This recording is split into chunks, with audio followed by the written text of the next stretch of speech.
Shalom everyone, it's called Torah, and today we will discuss Parashat Devarim, but really we're going to focus more on the Haftarah, on the paragraph that we read from the Bible. And this is one of the most famous Haftarot, and really the Shabbat is named after the Haftarah, Shabbat Chazon, the Shabbat of the vision.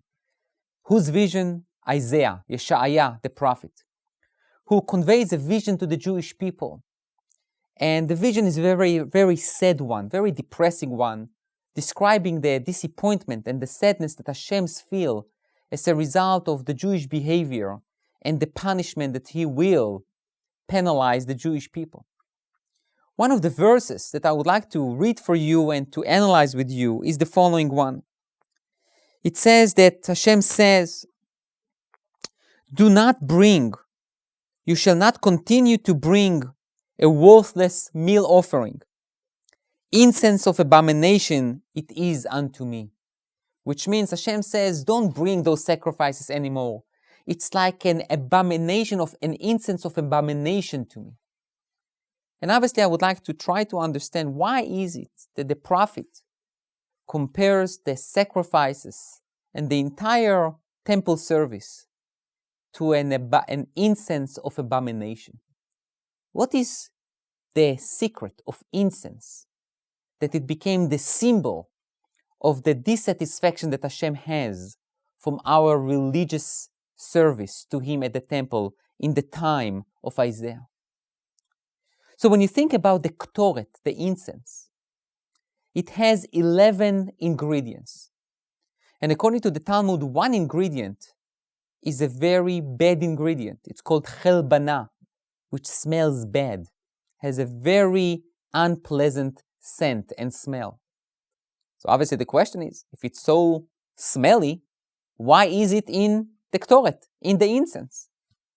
And the answer given is, it's come to teach us a lesson that the Jewish people is not one people in terms of that everyone is the same.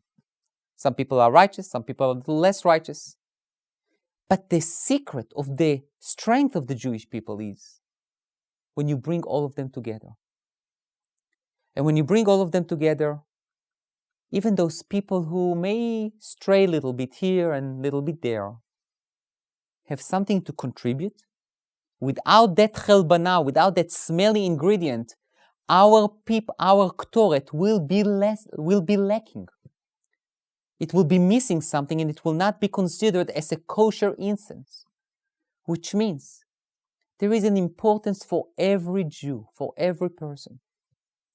And that means that we should not be judgmental, but rather we should reach out to people and bring them into the fold, being ready to influence them and to learn from them as well, because it is important that there is going to be reciprocity in terms of relationships.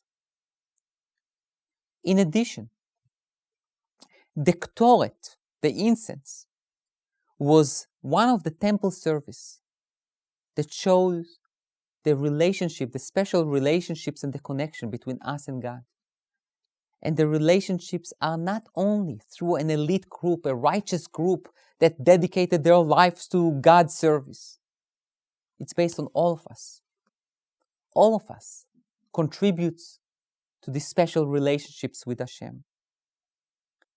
Now, during the 9 days, when we mourn the destruction of the temple, and on Saturday night, Motzei Shabbat and Sunday, we will commemorate Tisha B'Av, the 9th of Av, the day that our 2 temples were destroyed. We need to really internalize the prophecy of Isaiah. We, the Jewish people,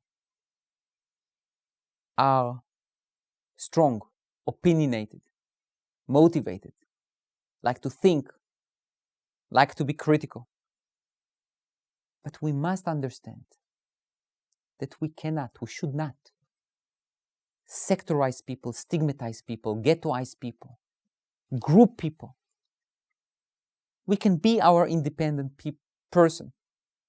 We can have our group that we associate with, but we should never, ever dismiss a group just because they don't act like us. And we always need to have the ktoret, the incense, as a living example of how to lead our religious lives.